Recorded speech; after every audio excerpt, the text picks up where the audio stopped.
Segundo bloque de este de la A a la Z, y hoy lo presentaron, y de hecho usted lo puede ir a ver, si quiere, allí a la sala de prensa de la municipalidad. Tiene que ver con el proyecto. Ustedes saben que hace tiempo que se está planteando, para homenajear a los caídos en la Guerra de Malvinas, un monumento, una obra que ha crecido en su ambición, y está muy bien que así sea, ¿no? Y bueno, está con nosotros quien ha diseñado justamente el modelo de que ojalá se transforme después en algo sólido allí en la Costa del Lago. Estamos con Sebastián Sánchez Napal, diseñador del proyecto del monumento. Sebastián, bienvenido. ¿Qué tal? Gracias por invitarme. Bueno, te decidiste, te animaste a venir. Me animé a venir. Sí, sí, como vos decías, este proyecto, la idea es construir un memorial, un monumento, un cenotafio y un museo en lo que es la costa del lago Nahuel Huapi, abajo del centro cívico, más sobre el conocido playón de estacionamiento que tenemos ahí. Y bueno, yo me encargué de diseñarlo. En algún momento del año pasado, Rubén Pablos me convocó, porque yo había diseñado el año pasado el proyecto del Paseo de la Memoria, que también se va a construir acá, más arriba en la Plaza del Mallín.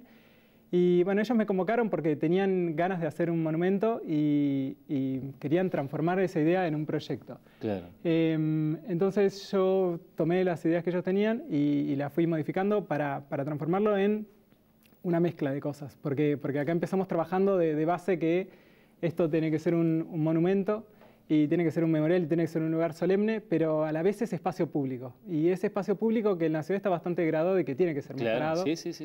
Y entonces trabajamos en la línea de tener un monumento, de tener un lugar de respeto y de recordar y de historia y de memoria, pero a la vez que es un espacio público que la gente puede usar, pueda ir, pueda compartir. Estar ahí. Y bueno, y siempre pensando en que la gente pueda también participar en la construcción y en las etapas de proceso de construcción. Claro, hoy algo adelantó Rubén, que yo te decía, si está Pablos atrás seguramente esto sale, porque le pone una pila a todo que es impresionante, que iban a hacer una metodología similar a cuando se hacen estatuas o bustos que se piden las llaves. Sí, a buscar la manera de que la gente se sume, ¿no? La idea es que la gente se vaya sumando, por eso lo diseñé en piezas de alguna forma, en cosas que se pueden ir haciendo de a poco, y a medida que se van teniendo los recursos se van a poder ir completando, y también haciendo que si la gente participa también hay una construcción de la memoria, que es mucho más importante. Entonces, si querés que cuente un poco el proyecto. Contar un poquito la idea. La idea es, bueno, la parte principal tiene dos. Danos una referencia de escala primero. Esto es grande, esto es tamaño... Esto es grande, sí. Un pilote de los bajos, ¿esos cuánto...? Uno de estos pilotes son bajos, tienen 60 a 75 centímetros de altura. No sé. La idea es que pero bueno, no corte esa es las una idea. visuales. Es más o menos hasta la altura de la cadera de alguien, digamos. Sí.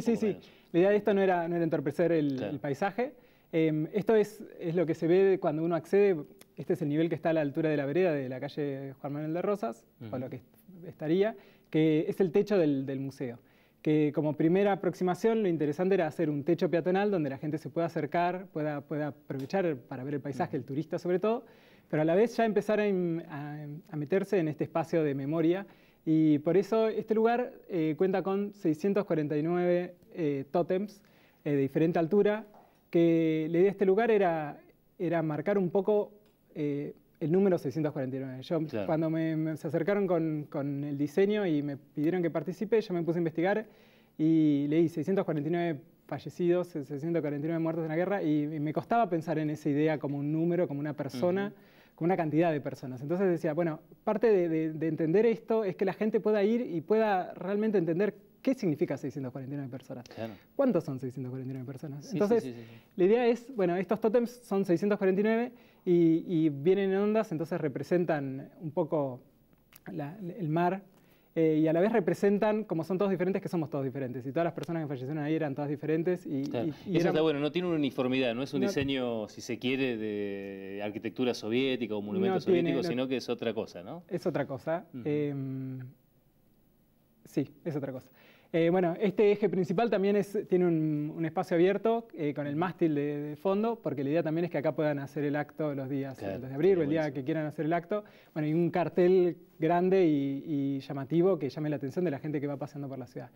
Después, esto se accede por los laterales del edificio al nivel inferior, donde se puede acceder al museo en sí mismo, que también va a tener oficinas y todo lo que la Comisión de Excombatientes necesite.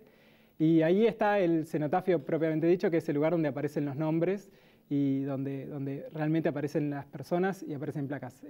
Tradicionalmente eso se hace, o en muchos lugares se ha hecho con un solo panel, y acá lo que yo planteé es un solo panel en un lugar donde el paisaje es tan importante, empieza a generar choques visuales, claro, porque tenemos un objeto muy grande y muy tosco. No, esto es como que le da otra agilidad, ¿no? Claro, no sé si hay más imágenes, pero la idea es abajo, hay unos paneles verticales que van saliendo del eje principal, donde ahí empiezan a aparecer los nombres, donde son placas más chicas, también de diferentes tamaños y diferentes alturas, de metal, donde la idea es perforar los nombres de los caídos uno por uno de forma vertical. Entonces esto nos da dos cosas. Uno, que los paneles son menores, que el espacio público se empieza a transformar en algo exploratorio, que la gente para caminar no tiene que seguir una línea, sino que tiene que empezar a recorrer y dar vueltas, y que a la vez también ver el nombre perforado permite ver a través de ese nombre, claro, y ver el paisaje y conectar de otra forma. Y a la vez el techo que se prolonga ahí, en realidad tiene la forma del crucero General Belgrano, que en realidad abajo está vacío, es solo un techo, y la idea era un poco marcar la forma del crucero, pero vacío porque, bueno, se hundió, entonces la idea es que falte. Sebastián, ojalá se pueda hacer. Es ambicioso, es grande, es otra cosa. Todos pensamos que iba a haber un busto, una placa. No, esto tiene... Es ambicioso. Es ambicioso. Y ojalá se dé, ojalá se pueda. Gracias. Sebastián, gracias por haber aceptado la invitación y haberte animado, que estabas complicado con gracias. Eso. Bueno, a propósito de lo que tiene que ver con Malvinas, les contamos que el día 1 de abril se va a hacer la tradicional vigilia, a partir de las 21 horas. Hoy nos decían los excombatientes que traten de ir justamente a propósito de ese tema para llegar a acompañarlos hasta las 0 horas, donde va a ser el himno y demás. Y las actividades del 2 de abril van a comenzar a las 8:30 con el izamiento del pabellón nacional y van a finalizar con el acto protocolar y desfile a las 11:30 horas. Nos vamos de aquí, nos vamos a la mesa porque está con nosotros Germán Santamaría. Germán Santamaría está ocupando desde hace poco tiempo, ¿no? Hace poquito tiempo, la coordinación del área hospitalaria para el Incucay, Bariloche, todo lo que es ablación de órganos, los operativos que tienen que ver con esto. Y ha habido noticias importantes recientemente desde el Hospital Zonal al respecto, así que bienvenido, Germán. Bueno, muchas gracias por el espacio. Sí, conformamos un equipo nuevo a partir de este mes de febrero en adelante. Junto con la doctora Maite Tamborindegui, quien fue la que llevó exitosamente este último operativo el día martes pasado. Teniendo la idea de empezar a hablar de este tema, es que llevamos ya 1 año y medio en el cual los operativos que se venían realizando, o en todo caso los diagnósticos de muerte encefálica que veníamos haciendo, terminaban con negativa familiar para la donación. Y eso era muy preocupante. Se llevó con éxito este último operativo. Con lo cual, podemos decir que hoy ya han sido trasplantados, se pudo implantar un riñón y un corazón en un paciente en el hospital italiano.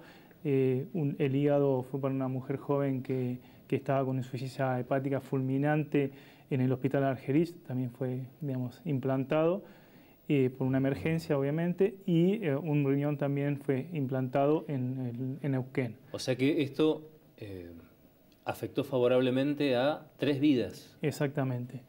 Eso es lo que hay que empezar a discutir, eso es lo que entendemos que falta, o nos parecía que está faltando, empezar a hablar más del tema de la donación de órganos en la familia, en el entorno familiar. ¿Por qué? Primero partir de que nosotros hacemos terapia intensiva y obviamente como médicos terapistas nuestra pelea principal es salvar la vida del paciente. Eso lo hacemos, intentamos hacerlo todos los días, no solo nosotros, sino obviamente todo el equipo de salud. En esto también, como participan los enfermeros que hacen mantenimiento, todo el equipo multidisciplinario que implica todos estos operativos. Pero más allá de eso, nosotros lo que planteamos es tratar de salvar la vida del paciente. Ahora, no siempre se puede.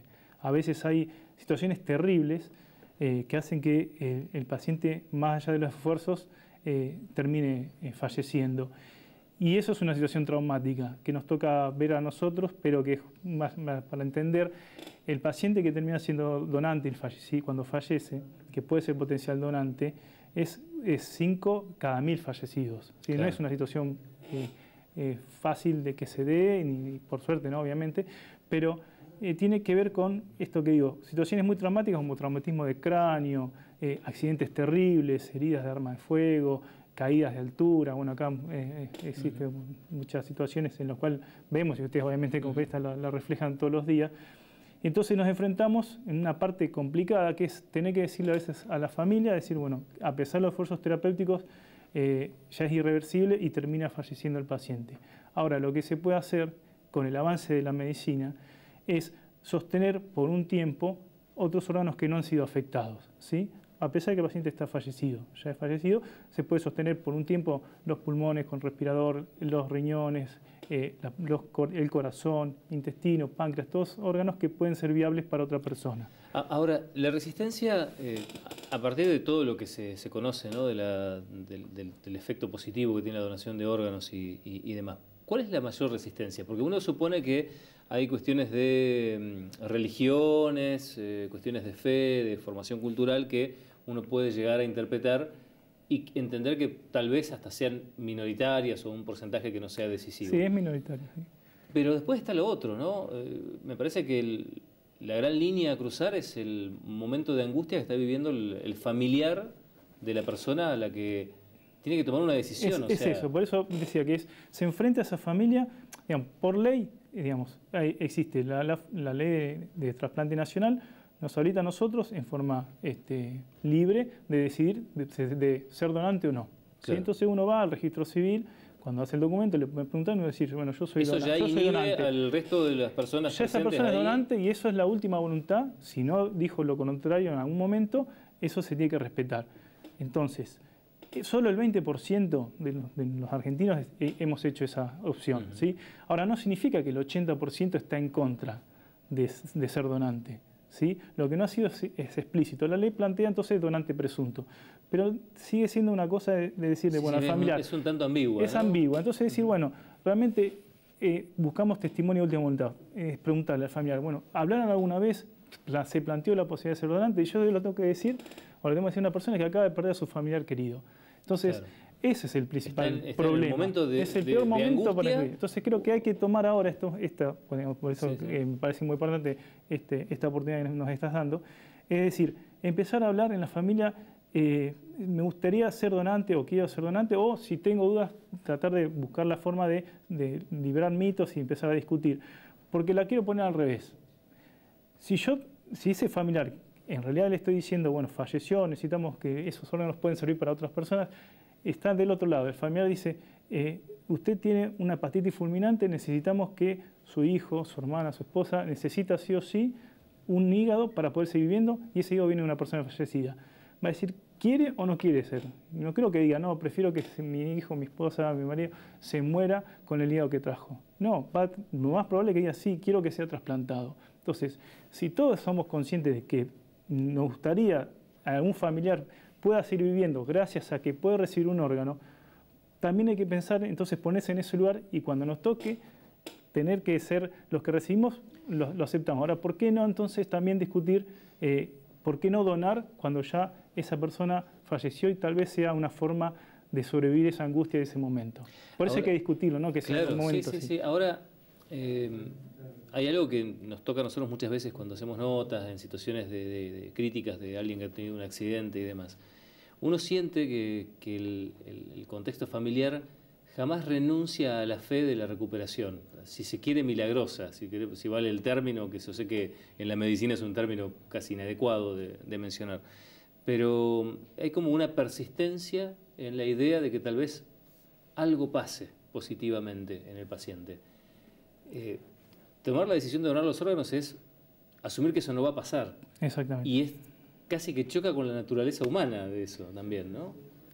Bueno, ahí lo que nosotros intentamos, por eso vuelvo a decir, en todo lo previo, porque no es que nosotros planteamos de repente que sería una cosa terrible, ¿no? Bueno, apareció un fallecido y venimos los de coordinador en Cucay a decir, no, queremos los órganos, que eso es una cosa, sería terrible, sino que es enfrentar la realidad de nosotros. Cuando tenemos pacientes graves, de entrada, planteamos todas las posibilidades, en lo cual el tratamiento que hace, lo que nosotros queremos es que viva esa persona. Claro. Ahora, si uno va hablando y va viendo la evolución y va haciendo todos los esfuerzos, y la familia ve los esfuerzos que estamos haciendo para que ese paciente sobreviva. Y así todo, no es porque tengo un Bariloche, porque la misma medicina se puede hacer en Japón, en Alemania, lo que sea. No hay forma de que esa persona pueda seguir viviendo y termine falleciendo.